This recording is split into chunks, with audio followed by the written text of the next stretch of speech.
Good morning and welcome to this week's edition of NCompass Live. I am your host, Krista Porter, here at the Nebraska Library Commission.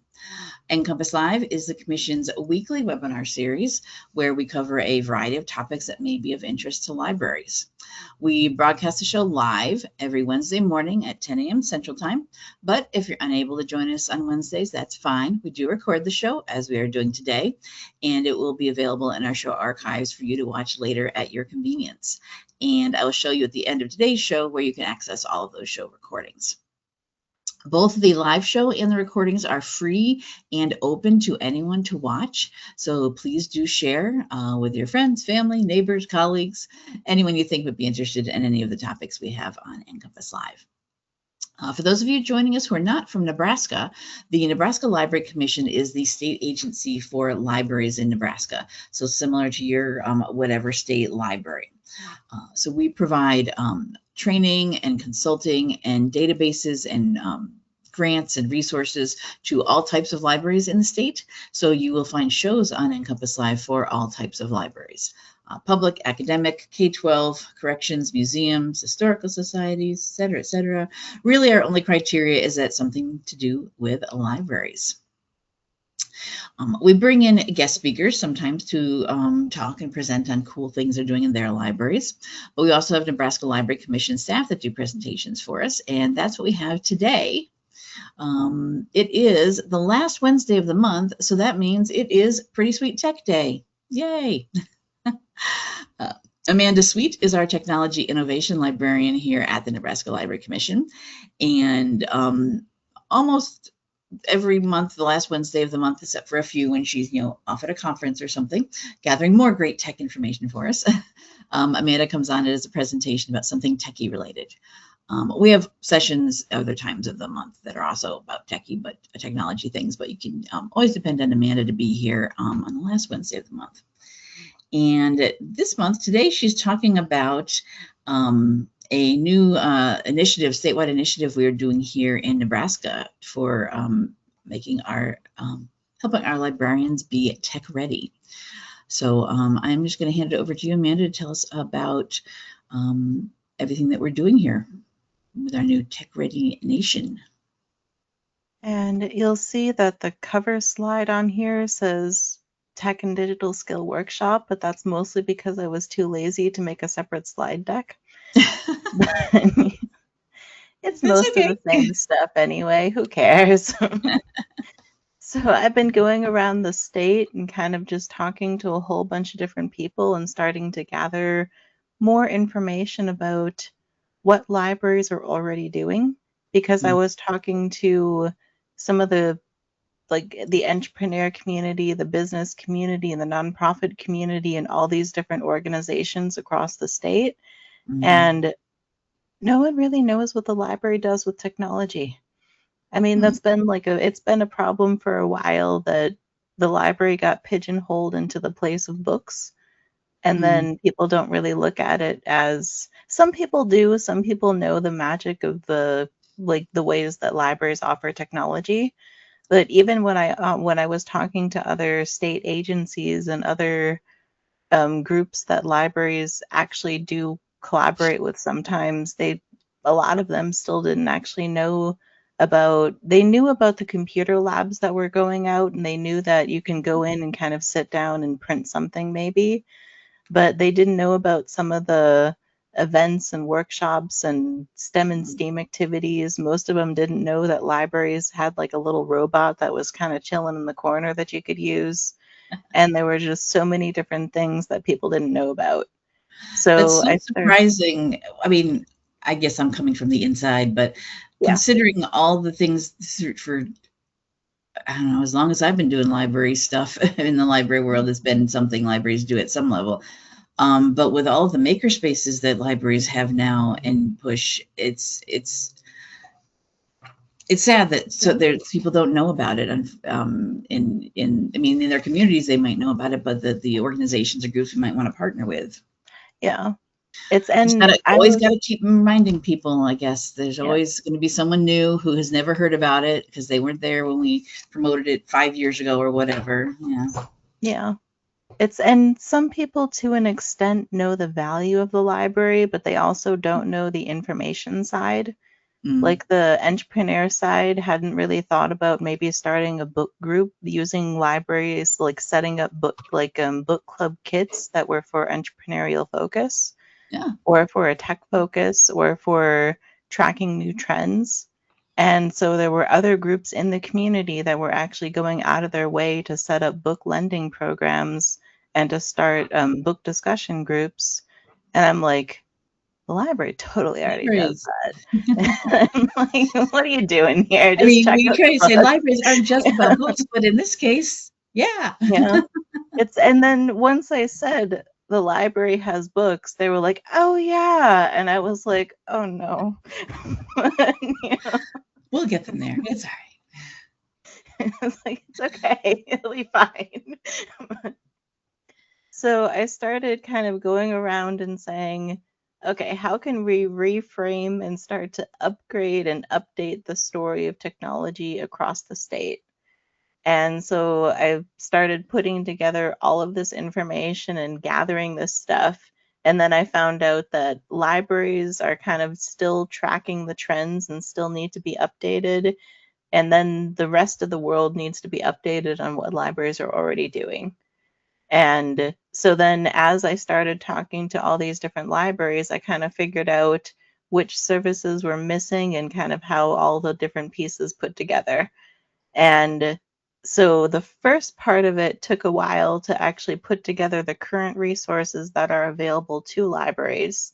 So the first little section of this webinar will be talking about some of the current tech trends and then the way that we need to reframe technology, because people don't care about technology and like the actual tools on the surface. They care about how it makes their lives better at home and at work.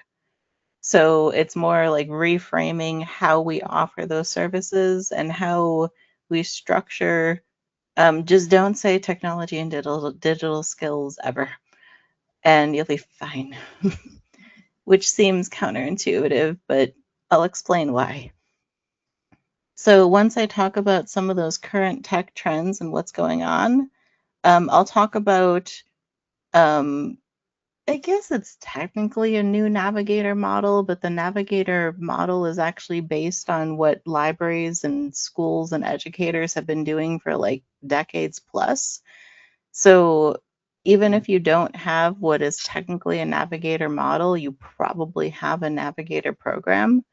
So I'll talk about what that new system actually looks like and how you probably already have something similar, and how you can start using that framework to start building out new services in the library or in your community. And then how some of the how I built the Tech Ready Nation platform to support both that model and other different tech trends and tech needs. And then the third one is how to kind of get the word out there and how to leverage these new resources to be able to do more with your library and start to figure out which different collaborations and all this different stuff should be taking place, and how you can start expanding services in ways that you couldn't have without some of these new resources. I say new resources, most of them have been around for a while. They're just getting plopped into one spot. So, and then the next part of this is I'll share what's happening next at the somewhat at the state level and mostly at the commission level for what's going on to put all these different pieces together. So, first things first, I'll jump into how we should actually be reframing technology as a whole. And it's because most libraries that have tried dabbling in offering tech training, you might offer like a 3D printer class or you might offer an Excel class. And when the technology is new, people will come in and take the class because they're curious about what the technology is about. And then you usually won't get people that will attend the class again because they already solved the problem of curiosity. They found out what a 3D printer was, they found out what Excel was, they didn't see how it related to their life, and then they said, okay, now I know.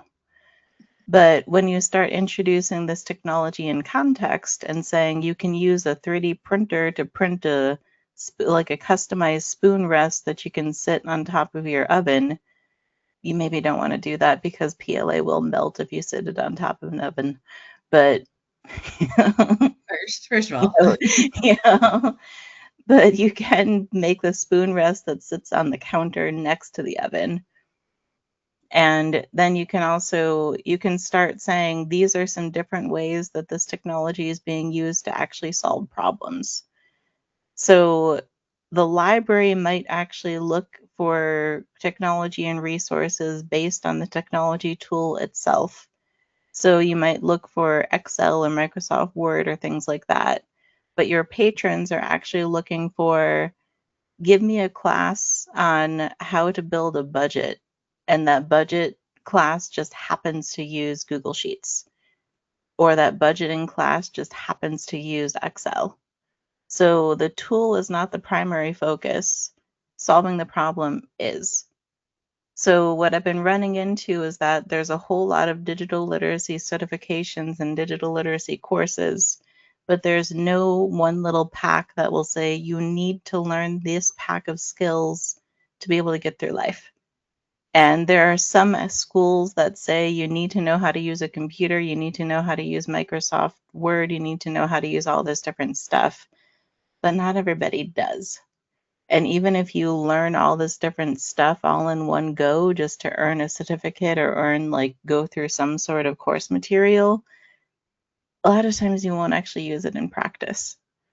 So instead of actually going through and saying you need to know all this different stuff, like the IC3 certification system did that, and digital literacy courses did that. Some of the North Star does some of that to an extent. And instead start mapping and saying people face a collection of problems throughout life, and they only will learn the digital skills and tools they need to know to solve those problems. And because each different person faces all these problems, the support services that address these problems should be in one spot. And right now they're not. They're just kind of scattered to the winds and all over the place right now. And that's why people have a hard time actually connecting with the support resources that they actually need. And that's why when you start building services and programs that put technology first and say everyone needs access to a device, everyone needs access to all this different stuff, that's how we've wound up with so many different programs where people get a free laptop and it turns into a doorstop. I wish that didn't actually happen, but it did. It happened in multiple different states and multiple different counties and multiple different everywhere. And it's because you get a free laptop that solves the problem of applying for different jobs and taking a job training course. But then you finish that, and then you're probably just going to use it to stream videos online. And if you have a TV in your living room, you're going to plug in a Roku stick and use it on your TV because the screen's bigger. So that's how you wind up with dead laptops and dead devices. And then you get a whole bunch of policy groups that say, you just wasted our money, we're not going to give you more money. So we need to start here. And this is why this slide looks like a lot, but life is a lot. So this is and that's okay. This is where it's a good point to mention the slides will be available afterwards. Yep. So do not panic about trying to remember all this or take a screenshot or write it down or anything. Yep. With the recording, with the archive afterwards, you have a link to Amanda's full set of slides. Yep, what she said. And so going through, I just started saying, okay, what are the problems people are actually facing? And if you look at different demographics, they all face similar sets of problems. So this, for example, is I spent the weekend with my friend who has a 5-year-old daughter. So I just picked parents as one of the as like the core demographic group here. And so you wind up on a Saturday morning or a Saturday evening saying, I need to figure out how to feed a family of 4 on a budget because my rent prices just went up for this month, and now I need to spend less on groceries, but I still need to get all this done, and I want to be able to prepare healthy food. So this is problem number 1. So the library can actually start bringing in either local nutritionists, chefs, meal planners, like DHHS has a lot of programs that are for healthy meal planning. They do programs for like preventing diabetes, meal planning for they do healthy living stuff. And so this is a problem that's all about solving the problem of meal planning and meal prep. The technology and digital tools are secondary. You might have an app that you use that helps you select meals that use the highest number of overlapping ingredients so you don't wind up using a tablespoon of a single spice and then waste the rest of the jar. Not that I have like 20 different, mostly full jars but I'm not bitter. No. So you might have an app that'll do meal planning for you, or a map that'll track the macros and nutrients, or you might be learning how to navigate to a website like allrecipes.com, or I just found a cool one that you can use, like you can pre-bake meals in meal prep bowls. So I got four 4-cup Anchor bowls, and I put them on a half-sheet baking sheet, and the recipes actually just say dole out 2 tablespoons of rice into each bowl, put this much chicken broth and all this stuff. Then you just stick it in the oven, and I have my meals for an entire week just in those Anchor bowls. So that's all. Yeah. That's what digital literacy is you look at this problem and then say, how can technology support as a solution? And the computer is only used for like a tiny little portion of this. And then you move into, okay, I tackled meal planning, check. Now my kid's addicted to Roblox, so what am I going to do about that? And then you start doing like a parenting group that is doing like it might be a book discussion group where you're talking about screen time or the impact of like technology on your kids. Or you might start printing out privacy security guides by like Common Sense Media and just leaving them in the teen area or in the parent area so parents can just grab this and then read it when they have time. Sometimes you can host a workshop and people show up, but parents are also busy. So sometimes they just want the infographic or like a little YouTube video that they can watch to try to figure it out. And there's also stuff on cyberbullying, and there's all this different stuff. And then you flip over and say, okay, my rent just went up and now I'm struggling to pay my bills, so I need to get a better job so that I can make more money. But now this means that I need to figure out how to do education and training. And now for this little segment of their life, they might need more online learning or training platforms. And then they shift over and say, my parents are getting old too, so I got to figure out how to do that. And the parents are on their whole other separate trajectory, so their parents have a separate little roadmap of problems that they're facing. But instead of going through all these different things, you start to get the idea here that these are the problems that the library actually needs to solve, and then technology and digital skills is just a tiny little segment. And the problem that libraries have had so far is that we've been putting technology first without paying attention to as much attention to the actual problems. So when you put the problem first, you can actually do a better job of choosing which technology people actually need, and you can build more targeted services, and you can build more targeted community collaborations, and you can just build better everything. So when you start centering here, this is where we all need to start. But it's also harder to backtrack and say, let's start with the problem and then backtrack to the technology skills. So that's what I started putting together, was little, it turned into basically little infographics. So some of you may have seen these before. I've had them for a while. But these actually turned into, God, I think I probably put these together, and like some of these need to be updated, but the core problems are the same, because these are probably like, I don't know, 5 or 6 years old or something.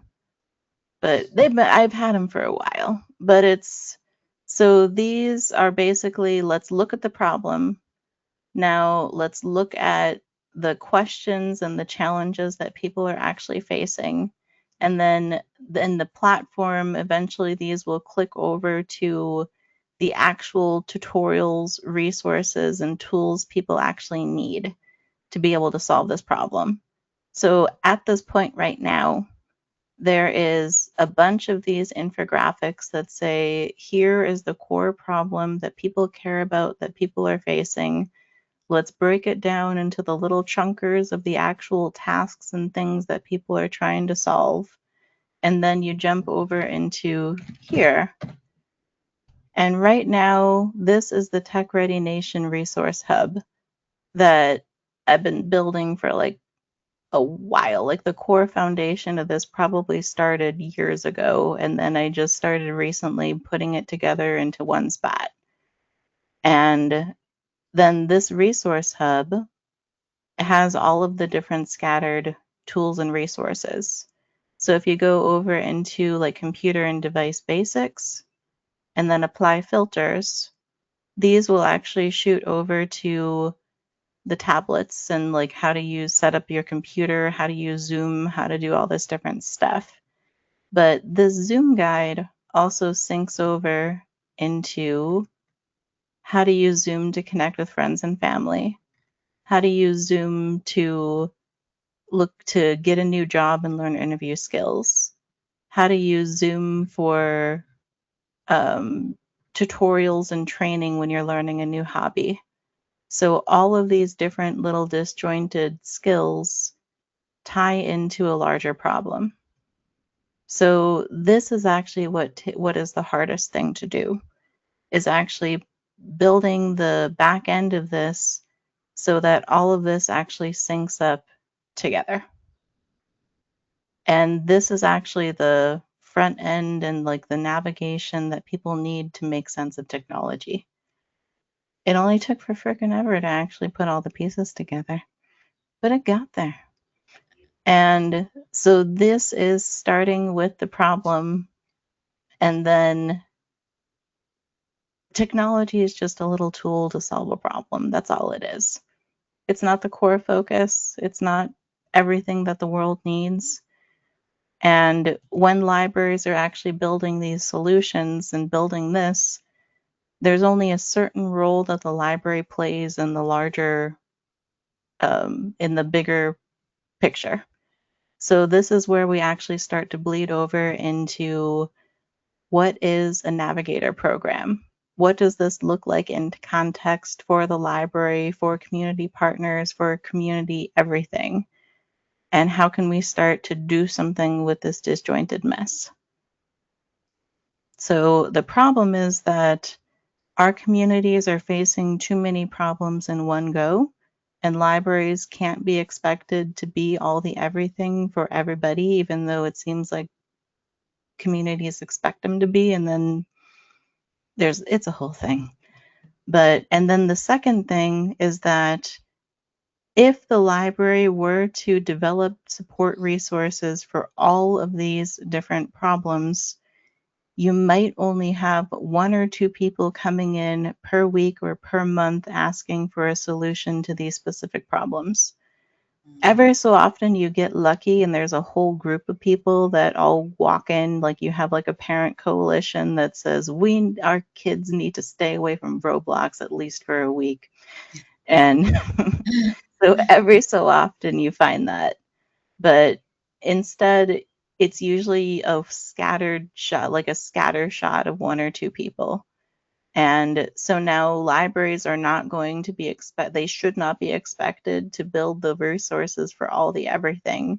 But that's why Tech Ready Nation exists, is because it's a platform that gathers all these different resources and solves all these different problems and offers the resources so each individual library can pull the scatter shot of resources in real time when they actually need it. And the library, like each individual library, doesn't have to solve that problem all in one go because it won't happen. And the other problem is that because there's so many different technologies and so many different problems, and there will be new technologies solving those old problems, the resources and tools that people need are all scattered to the winds. So I started using AI tools and automation methods and all this different stuff to keep those tools and Tech Ready Nation updated and sorted out. Because if I didn't have AI automation and all these little fancy tools, that thing's not going to stay updated. And I have like an automated link checker that'll go through. And now the problem is I just have to remember to run the link checker so that it'll tell me which links need to be updated.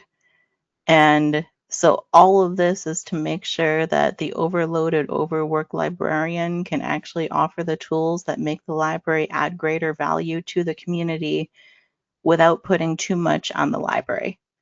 And to help those libraries start to figure out who they can work with so that it's not all on them. And so this is where the Navigator program comes in. Way back in 2018, I was on one of the, I don't remember if they called it a council, a committee, a task force, whatever, but it was a group by World Education that was trying to build out the template for the first digital navigator program.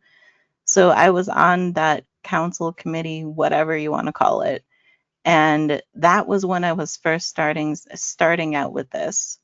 And this is when, at that point, that's when the entire learning community was putting technology first. So the most of that framework was actually all about technology. How can we make sure everyone has a device? How can we make sure everyone has access to the internet? How can we make sure everyone has access to tutorials for learning how to use set up their computer? And honestly, the new Tech Ready, like the new digital navigator platform is not actually that different from that. The new digital navigator platform doesn't really talk about problems or any of this stuff that I just talked about now. It's still very tech forward, tech focused, tech everything, but it's getting closer. It's shifting more toward the problem focus. So I started like a variation of it, and I called it the Tech Ready Navigator, which is again just another name for another thing that's been evolving for like whatever. You get the idea. Been around. Mm-hmm. So the way that a navigator program works, whether it's tech ready or digital or whatever you want to call it, you start by saying, let me choose which focus areas I want to start with, because my library, my organization, my school can't do everything. We don't have the resources, we don't have the staff, we don't have the people to be able to be everything to everybody. So the most common navigator programs are specifically for helping people get their GED, helping people do workforce navigation, helping people do computer basics. Helping computer basics is probably one of the most popular ones. That's actually why the NDIA that now supports the Navigator program, that's half of why they exist. But that's also half of why it's all super tech basic, computer basic. They don't pay that much attention to AI yet, and it's all very beginner. But which isn't a bad thing, but it starts with choosing your lane.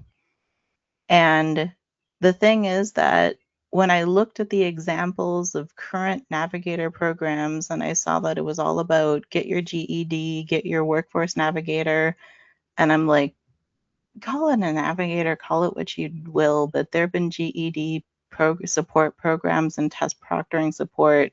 Half the libraries I talked to in the last like month or so, they all do test proctoring and they connect people to GED support services.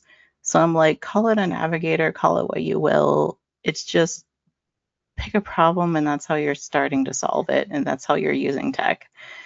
So part of this is just the biggest challenge in this first one is brainstorming what the tech people need. So most of this, for what, like, workforce has just been dominating everything just because there's probably more robust resources out there.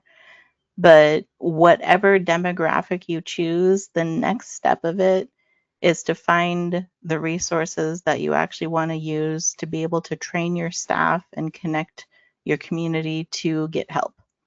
So this is the second problem that's been coming up, is that a good number of navigator programs, they will partner with one or two different resource providers, usually Google's Applied Skills or Google. Google has a bunch of different resources and tools and platforms that are basically for either computer basics, tech basics, using the Google suite to be able to do budgeting, finance, and all that different stuff. So because they all have that all together, a good number of navigators have been saying, I partnered with Google's digital skills. We're good. And there are actually a good number of community colleges, like Southeast Community College here. That's basically what they did. I think they went with North Star, and North Star has like a limited, yeah. And North Star is amazing. Like, I like North Star, and they're really great for computer basics. They'll help you get started on social media. They'll help you do this. They have that curriculum and rubric that says you, in order to learn this skill, you need to learn these specific things. Some people will learn it just to get the certification, but some people dip out in the middle of it because they're like, I just needed to open a Facebook account and find out what my kids were saying about me online. And like, that's like, people just have the problem they want to solve, they solve it, they're good. So when you choose a specific resource platform, Google, North Star, Microsoft, whatever it may be, that's also limiting the type of access and support that your community can get. Because the library as an organization, they have the metric that says we have pressure from above, we have pressure from the community to offer these digital skills. We found this resource, Google's Applied Digital Skills. We went with it. Now we're going to check the box and say that we fulfilled our requirement, and we're good. And honestly, it's a tried and true model. Like, it works. Like, it makes the community happy. It says we offer digital tech skills, but it doesn't actually solve all the community problems. So that's also why the Navigator, the Tech Ready Nation platform, puts it all together in one spot. Because I'm not saying that Google's Applied Skills is a bad resource. It's an incredible resource. It's just not the only one. So when you start putting all these different pieces together, this is what communities actually need to succeed. And then you slide on over into, now that you have a focus area, we decided to focus on parents who are trying to get a job. We're also going to focus on kids who are doing career exploration, primarily teens, and people in 6th to 8th grade, and you start these core focus areas and say, okay, we're going to start here. Now, we chose these training resources. We went with IBM's career exploration resources, and then we went with Google's Applied Digital Skills, and then we went over to building out services. So now, are we going to take this and turn it into a one-on-one training? Most of the libraries that I talked to, they had a book a librarian service because they tried the workshops, only got 2 or 3 people to show up at a time. Because, as I said, the people I talked to didn't really know the reason for that, but I talked about the previous slide about the problems people are trying to solve, and they were like, oh yeah, that makes sense. But so then most of the libraries started doing a one-on-one training model, and like this, I don't care if you call it a navigator or what, one-on-one training models are not new. They've been around, and most people are doing it. They will not call it a navigator program, and I truly don't care if you call it a navigator program, but it's tech support. So it's more people come in and say, I have a thing, can you show me how to do it? I'm trying to like set up an account so I can fill out my unemployment form because I just got laid off. I'm trying to fill out my that's actually one of the most common things that libraries have been helping people do is fill out their paperwork after the local plant closed. Like after the local Tyson plant closed, people wound up trickling over to the library trying to figure their stuff out. And so then the next one is this going to be a makerspace service? Is it a tech one-on-one? Is it an on-demand course so that they can learn how to use the equipment? Is it a referral to a partner resource? And so then the next part of that is that the library can only be expected to help people up to a certain point. After a certain point, you actually need to be able to refer them over to people to get additional support and resources. And this also flips back over to say, as you're building out the resource hub and choosing all these different resources, if you have people that are looking for housing resources and they want to take an online class to be able to get prepared as a homeowner, you could send them over directly to one of your community partners. But the people that are in that beginning stage that are just saying, I'm just trying to figure out what this is all about, they're not at the point where they're actually ready to start talking to like NeighborWorks or one of these organizations that's going to help them through the process. They just want to do a little initial exploration. So part of that resource hub is actually working with the community partners that say, okay, which one of these like if I'm going to add a resource in the hub that says this is the introductory entry point to that is into understanding home buying, there's about 50 different resources just on the opening Google search results alone. Which one of these is actually the right one? So then I went and talked to like NeighborWorks and some of these partners and found out that eHome is actually one of the only online service providers that is certified and approved as an educator for new home buyers. So those are the ones that the real estate organizations will accept and the state of Nebraska process will accept. So send people over to eHome and tell them to ignore most of the other stuff, unless it's like a free basic introductory understanding.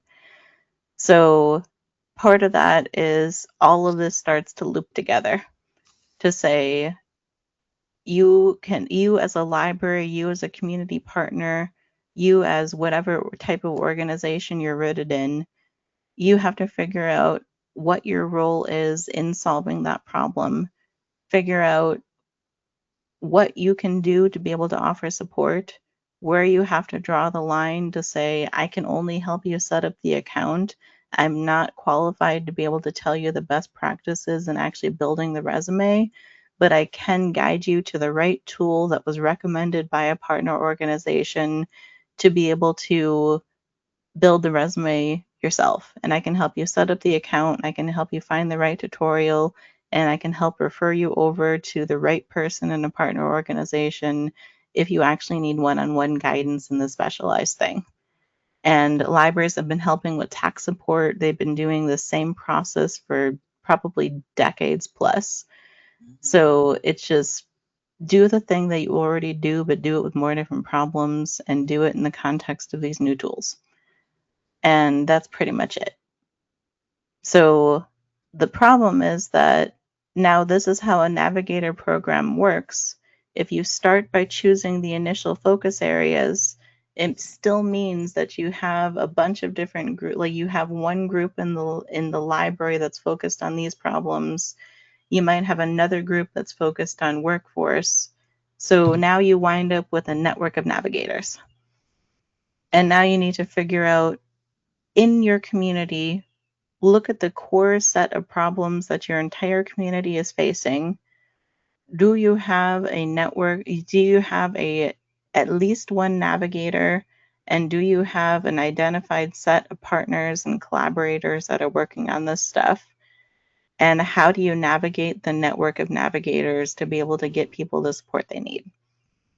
Because it would be amazing if people just magically knew out of nowhere that they should go talk to DHHS for nutritional support, or they should just magically know they can go talk to Brian Health to be able to get meal planning and guidance, and they can go over here, but they don't. And they also don't know that you can just walk into a library and ask someone to get support in finding some of these resources. And some libraries will be able to give that answer, but some won't.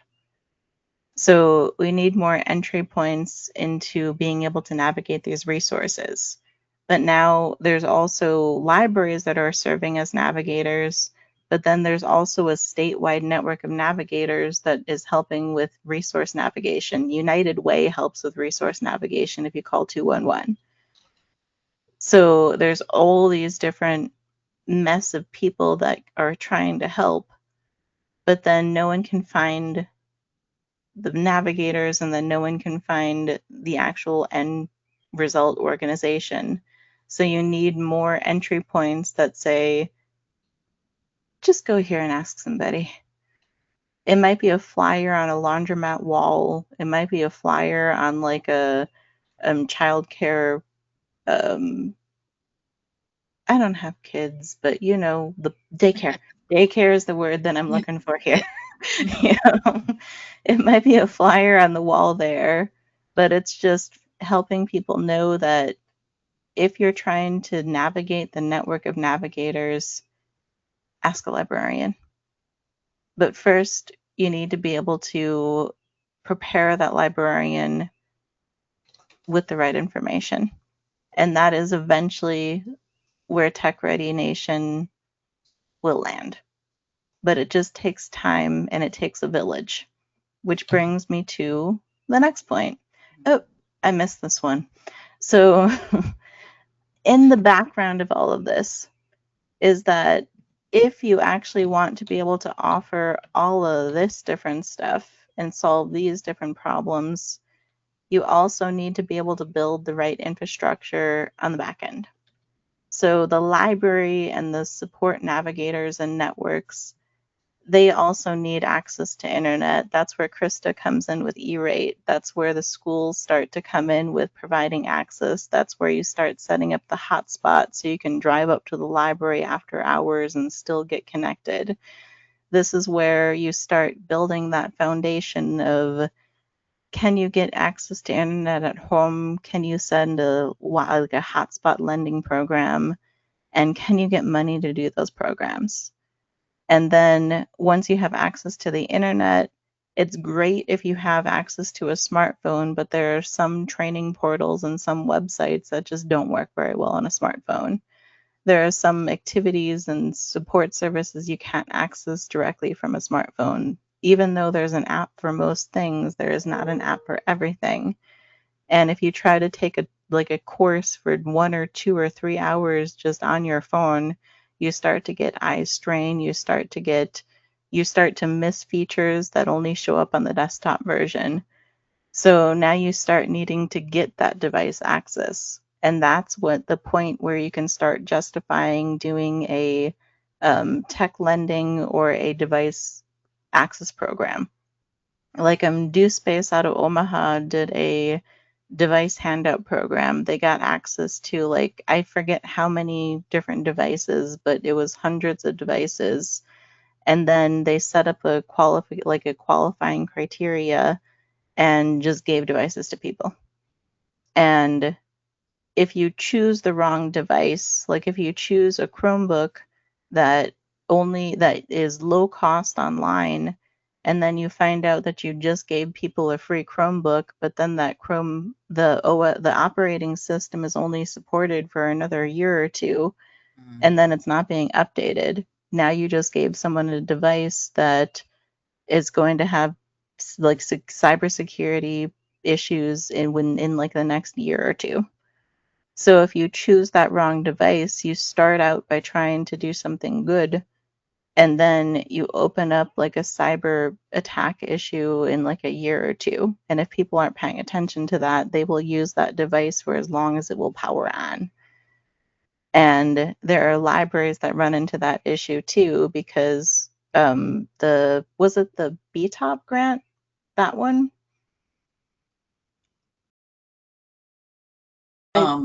That gave the computers. Yep, and yeah. So now that Windows is now going to a different operating system, did you put something in place to replace those computers? And some communities do, some didn't. That was a big part of the BTOP grant. BTOP stands for something about broadband, but anyway, we gave. I couldn't remember what it stood for. It was an IMLS grant we received to provide computers and upgraded internet service to libraries across the state, and we did do specific. Part of it was pushing the sustainability, and we did try to make that a big part of. This is not just. It can't just be a one-time thing. You have to build into your thought process, into your planning, into your budget, the fact that you will need to replace these. And then this part of the problem was that there was staff turnover in some communities, and some communities didn't know like how the computers even got there. They just know that they started, and then they were told power it on and use it. And there's also the libraries who we reach out to now, and some of you maybe in the audience may have these. They talk to us about the Gates grant computers. Yeah. Gates computers were from like 2009 and even older, and there are some libraries, amazingly still using them, keeping them running. I'm amazed they turn on still. I'm impressed that they turn on still. They have lasted, but you really shouldn't be using them anymore. Yeah. I don't know that you can make a Gates computer be Windows 11. I don't know. Yeah. But because those computers still turn on, and because they're still there, and because even if you purchase a new computer and then the operating system isn't supported, it'll still turn on and no one pays attention to it. So this is starting to build like the infrastructure. And I probably should have put the cybersecurity, but because cybersecurity is also in one of the main tech categories, I put it in there instead of in infrastructure, but it's technically in both. Like once you get access to the device, you have to learn cybersecurity, but it's in there. But then, so this is a whole mess that it's hard to get people to pay attention to, because it's 2 layers away from solving the problem. Because if people are focused on meal planning, they're focused on all the different problems from that little roadmap slide, and they're focused on how AI is changing all the everything. The people who never had the internet, the people who never had devices, they actually celebrate it. And they say, we're not reliant on this stuff, we don't need it. So until it becomes necessary to solve a problem in their lives, and that they can't get by without it, they're not going to fight for it, and they're not going to try to use it. They're not going to try to do anything with it. And until the problem is that now more of our country's infrastructure is shifting to digital only. There was a brief question about whether Social Security forms should only be processed online. And there was a brief moment where they were trying to eliminate paper and eliminate all this different stuff for cost savings. But then the case was made that most older adults, they either don't have access to a device, or they just don't feel comfortable filling this stuff out on anything but paper. And they need to be able to access these services. But sometimes these support services are going to shift more to digital, and people aren't going to be prepared. So there's going to be that moment where that might shift in the background. And then people aren't going to have access to the resources they need. And hopefully they know to go to the library. And hopefully the library is prepared to help. But we don't actually know what that's going to look like in the near future. And it's terrifying to think about what that preparation or lack of preparation is going to be. And so once this new, most people are not going to care about the ins and out of the internet. They don't care about how they're connected. They just care that they are. So that is sort of the tricky part of education, is that people need to know that they need to care about this infrastructure, but there's specific phrasing that you have to use to get people to actually care, because people only care about this. They care about their day-to-day, and this is true for library land too. The people that are in the library, they only care about, can I get a better circulation system? It takes for frickin' ever to go through my check-in. I need better security cameras. I need all this different stuff. So people are focused on this too much to care about this. So it's all one big giant system. So that's another set of resources that need to be streamlined, and we need to hit the Google button to make it all easy to do. And this is just a whole big thing. So I've got about 5 minutes left, so I will just talk about what's coming up next year. And then I'll briefly open it up for questions. Sometimes I get some, sometimes I don't, but we'll find out soon. Yeah, if you have any questions, type in that question section of your GoToWebinar interface. I haven't seen any throughout the session, but that's okay. Or if you have any thoughts or ideas of things you've done at your library that are related to what Min has been talking about, please share. I would love to hear if you've been able to address any of these issues, if any of these kind of things come up in your libraries, and how did you handle it? And I almost guarantee that they have. But it's, so the first step of this, and this has already been this is ongoing, it's assessing what libraries are already doing. And a lot of this has just been getting on the phone with people or talking to people. I'm still looking at the best way to format a survey, because as I went through these phone conversations, the survey that would actually help is like a mile long, and it goes through all these different tech categories to find out what people are actually offering. So it goes through which type of things you're offering in each one of these different areas. But then it goes like when I actually have the conversations, people look at the giant category and it's hard to actually think about it because it's such a big thing. But when I click on this and say, these are some of the specific things, do you offer anything? Who do you work with in the community? Which resources do you use? And how can we help to make this easier? When you look at it at this level, it gets easier to think about what you actually already offer. And by the time I end those conversations, people are like, oh, I actually do a whole lot more than I thought I did. And I was like, I thought you might. And, so it's starting to build the understanding of what's already happening, and then build off of what you're already doing to say, let's add in some more stuff. And let's figure out some different models and service models and approaches and different ways of working with different organizations to be able to offer the things that the community needs that they're not getting right now. And how can some of this is going to be on the library, a lot of it won't. A lot of it will be the library acting as a connector, as a provider, and saying, maybe the library is not always going to be the best place to be able to offer some of these services, and maybe it shouldn't be the only place. And saying that So I'll give the example of I just talked to a library that was starting to do nutrition planning, nutrition support, diabetes prevention. And they did some stuff at the library, but then they also did some stuff at through community partners. So the more different access points people have to the same information, the more likely they are to actually use it and do something with it. So it's awesome to have it at the library, but you also, it doesn't hurt to embed it in other spots too. Mm-hmm.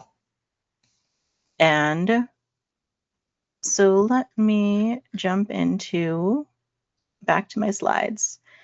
So as I also learn, as I uncover more of what people are doing, I also uncover more of the resources that they like. And those resources also get fed back into here. And then as I talk to more of the community partners, they also uncover more resources that also get fed into here. And this is actually how it's like I call it ecosystem light. You know? So Sure. this is how it works specifically for libraries. But then you go into the next phase of this is as you uncover which libraries are doing what, you can start to pluck out which ones, which types of learning communities and which types of conversations and which types of things the libraries would actually need to be able to do this work better. And then you start saying, who wants to learn to lead some of these learning communities? Who wants to help identify some of the missing resources and start filling in some of these gaps? And who wants to start contributing some of these resources and let me know how you want to be attributed. Let me know how you want if you want it behind your organization, behind your own name, behind whatever you want, and start filling in these resource gaps. And the challenge with this is that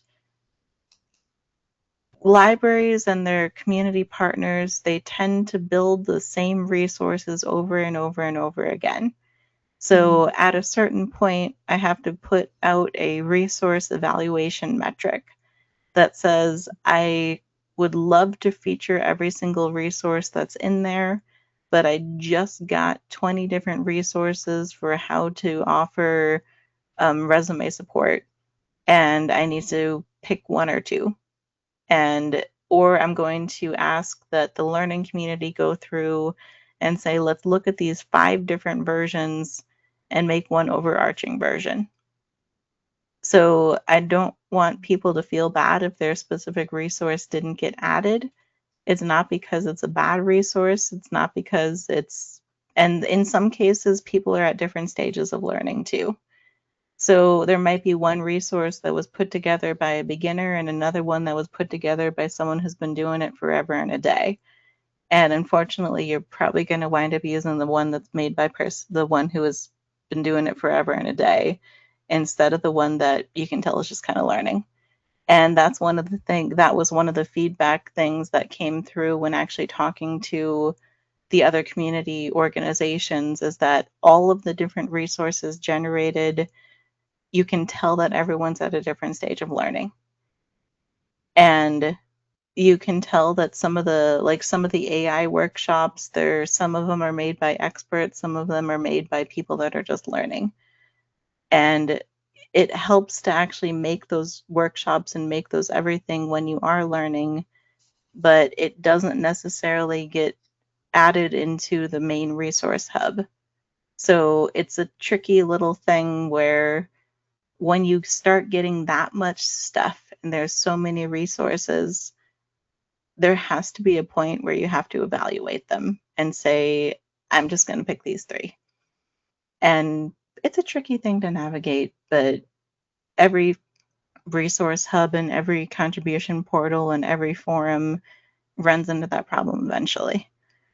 So it's a whole thing. And so this is what you can start expecting next, is that if your library offers some of these tech services and is solving some of these problems in different ways, then I want to talk to you. And I've just been putting out my ZCal calendar link to be able to ask people to sign up for a time to talk. And I'll be putting out, eventually I hesitate to, but I will put out the survey that is a mile long, and I'll just see the 3 people who answer it. But it'll get out there. And then I'll also have the resource portal. I don't want to deter people from submitting a resource, whether you're just learning or whether you've been doing it forever, because sometimes, like if you're teaching Microsoft Word or something like that, the just learning resources are actually really good too. So whatever stage you're at, I encourage you to submit a resource using the resource submission form. And eventually it all comes together.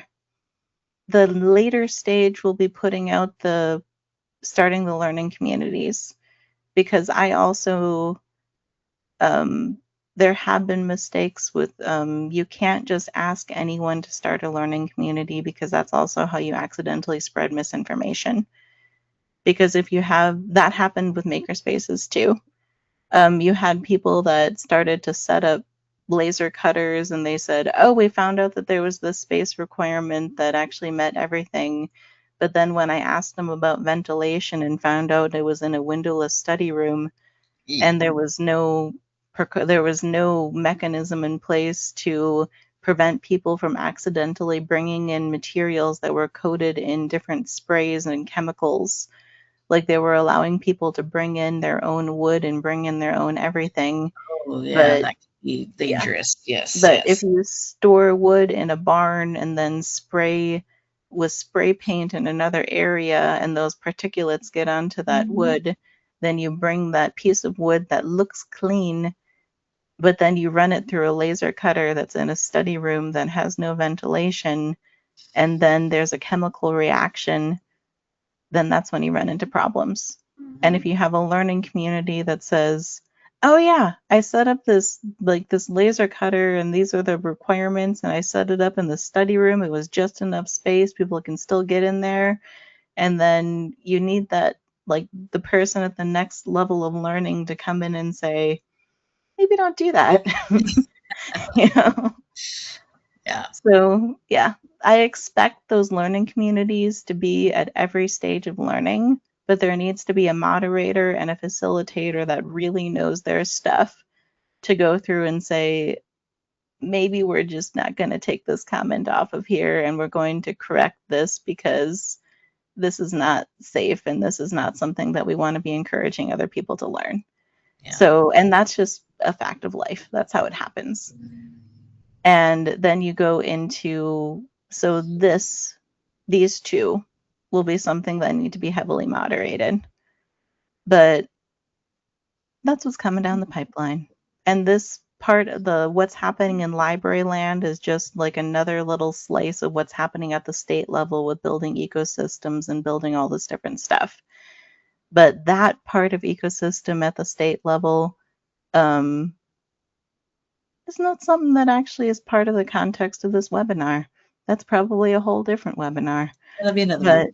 yeah, yeah. So if anyone has any questions, I'll take them now. Otherwise, we do one question that came in, which, I mean, you may have, I mean, that is, I think the answer to the question is a lot of what you've been talking about, but I think maybe something just more specific, I don't know. They want to know, if you have no experience with providing a navigator program, where would you start? Like, what is like the first NDIA. thing somebody should do? What would So be like NDIA, the National Digital Inclusion Alliance, they are the group that is actually running they started a digital navigator guide. They just updated their overarching guide, and it's basically like a step-by-step planning thing. And I see there's a link right down there lower left says, I'm new to digital inclusion. That's perfect. Yeah. And so they have a digital navigator model, and they also have support services. I don't know if I think they do free consultations. I think they do like more hands-on support for a fee. But this will talk about everything you need to know about what a digital navigator model is. You can, when you're using this, if you're just getting started, they have amazing resources. And if you're primarily doing computer basics, you're not doing as much with emerging technology, you don't really need that much about AI. You just need people that need to get connected with digital skills and these tools. This is amazing. Like, they have it down pat. They've been doing it for like 2.5 decades, whatever. No, that is not true. That is not true. Find how long they've been doing it. They've been doing it for a while. But they also have, I'm trying to find here. They have training. So you can also go to and register for one of these trainings, but the training has a cost. So that's the only downside to doing this one. But you can a lot of times just reach out, talk to them, and find out what you can do for next steps. And you can use their toolkit. They have a written toolkit. That is available there for everyone. This thing is amazing. It goes through step by step everything you need to plan a program. So even though I just went through the whole network of navigators, build out everything comprehensive, we need to know all the things, do all the things. I say that from a state level perspective where the state's trying to build like an assessment of what is actually needed and what's not. Well, if you're trying to start your first program, start here. And start with what's feasible for you, and just start with choosing the topics that you can do realistically and start here. Cool. So she says, thank you. Yeah. And we do another question that popped into our and I think this is something you might be working with. Our focus in school is probably more on the future ready librarian framework. Does that fit into this public library conversation? Yes and no. I was on the Future Ready Librarian Committee like a while ago, and honestly, we mostly wound up updating the N10 rules, which I wouldn't say is completely entirely future ready focused. It was just a task. But it depends on the lens through which your future ready librarians are. If you're trying to build AI and emerging tech into curriculum, then I have resources for that. If you go to this emerging tech hub and go into AI, if you're trying to incorporate career exploration and support resources into K-12 curriculum, if you're trying to teach an innovative mindset in the curriculum, if you're trying to supplement the K-12 curriculum using partnerships with the public library and other STEM organizations, or if you're trying to embed STEM and STEAM curriculum into solving everyday problems and embedding that into curriculum, this would be a good place to start. But it's not specifically geared toward K-12. I will say most of the resources in here, the Emerging Tech Hub side has activities and that are geared toward all ages. So this you could use for K-12. Most of this could be used at the high school level and to some extent to the 6th, 8th grade level. But I would say that more of this is geared toward an adult audience. If there are libraries that want to help build out all of this, there are some of these, the parent and technology side, that has resources for K-12, cybersecurity, fake news. A lot of this can be incorporated into both parent resources so that the future ready librarian can prepare a future ready parent. But if you're looking for something that is K-12 focused and specifically for the classroom, I am not your girl.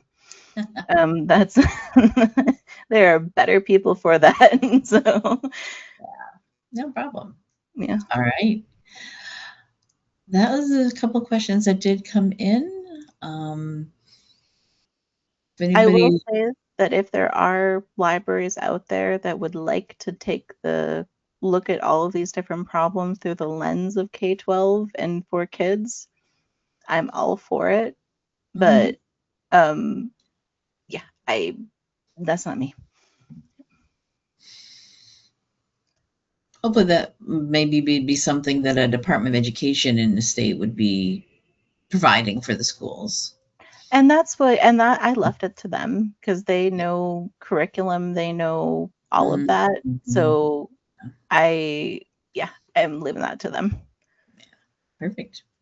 All right. I don't see any other questions. I think we can wrap things up. Do you have any last words, Amanda, for today? I just gave a lot of words. You did. And that's great. We appreciate it. Absolutely. Oh, I will send. Yeah. I will share the link to this. Yes. Give me that link. I thought I already made a link to this, but apparently I did not. Let me make sure I'm doing the right one. Yep. Okay. Someone is saying, thanks for the information. My mind is whirling. Yeah, lots to think about. And it is. And that's why Amanda's great about putting together these websites, the web pages and the locations you can go to find out more. So definitely go there and start investigating it. Reach out to Amanda with any questions or help or advice you might need. She can, yeah. And so if you are looking for setting up a navigator program using these services, I also do consultations because I built the thing, so I know how to use the thing. So if you want to set this up, you can set up a half-hour or a 60-minute session using my calendar link. I go through Zcal.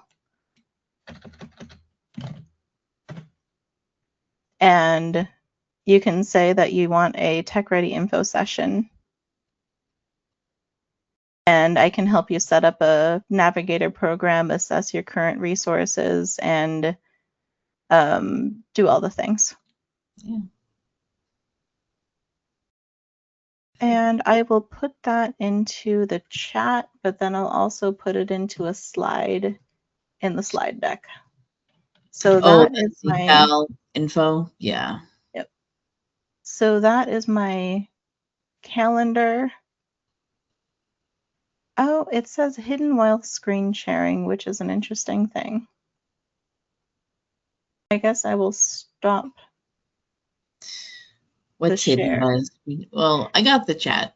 Yeah. Oh, yeah. On my side, it's the chat said hidden while screen share. So when I stopped screen share, it actually showed the link, which I thought was a weird feature. But I guess I'll take it. All right, and then let me recopy the link to the slides. Yes. There. Let me get that open here. And this is going on the website, so it doesn't need to be a separate thing. And I'll also put the link to this navigator toolkit if anyone needs it. It is a really good toolkit if you want to take a gander. There we go. Okay. Yes.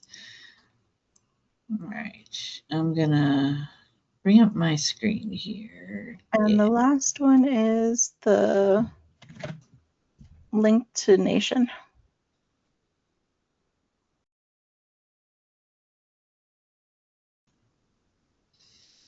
Oh, Tech Ready Nation. Yes, there. Yep. Great. I've got all those links. Yep. Those all will be available. They're also in the slides. So we have access to them there as well. Perfect. So everyone will have all this information when the archive the recording goes up. Right. Get back over here. Perfect. All right. Well, thank you so much, Amanda. This is as Christian said, lots of information, but that's why we have the recordings and the resources available for you to look at later. So thank you, Amanda. Thank you, everyone, for being here with us today. I'm going to do my wrap up here. If you use what the show is recorded, and if you go to our main NCompass Live page here, we've got our upcoming shows listed. And right underneath there, a link to our archives. Today's show, the most recent, will be at the top. There'll be a link to the recording, which goes into the Nebraska Library Commission's YouTube channel, and a link to Amanda's slides. And I'll put these other links that she sent, the Tech Ready Nation, the toolkit, so that you will have access to those as well. Everyone who attended today's show and registered for today's show, even if you couldn't make it right with us this morning, will get an email from me letting you know when the recording is available. We also push it out into our mailing lists that we have in the Library Commission and social media.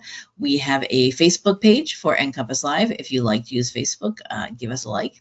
We do reminders. Here's a reminder to log in today's show, meet our presenter, and then when recordings are available. And we use the little hashtag NCompLive, the abbreviation of our show name. We also put out onto the Library Commission's, onto our blog, Library Commission's Instagram account. I use my own LinkedIn account to share. There's lots of places where I, update things for the show. All right. So Amanda is scheduled to be back with us. As I said, it's last Wednesday of each month. So June 24th. Yes. Topic to be determined. So keep your eye on our calendar. We'll see what ideas, what might be coming up next month from Amanda. But next week will be Connected America 2026. Another tech staff person we have here, Andrew Sherman. He's our library technology support specialist here in library development. And Sherm attended the Connected America conference.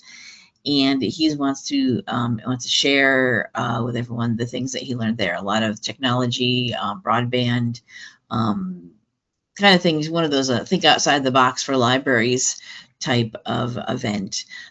So if you want to hear about what he has to share from a Connected America conference, please do join us next week when Sherm will be here. And then here are upcoming shows into June, and I've got July dates being scheduled too, so keep an eye on this to see when more of the dates get filled in. All right, thank you again, everyone, for being here. Thank you, Amanda. Good to see you. And we'll see you all on hopefully we'll see you all in a future episode of NCompass Live. Bye-bye.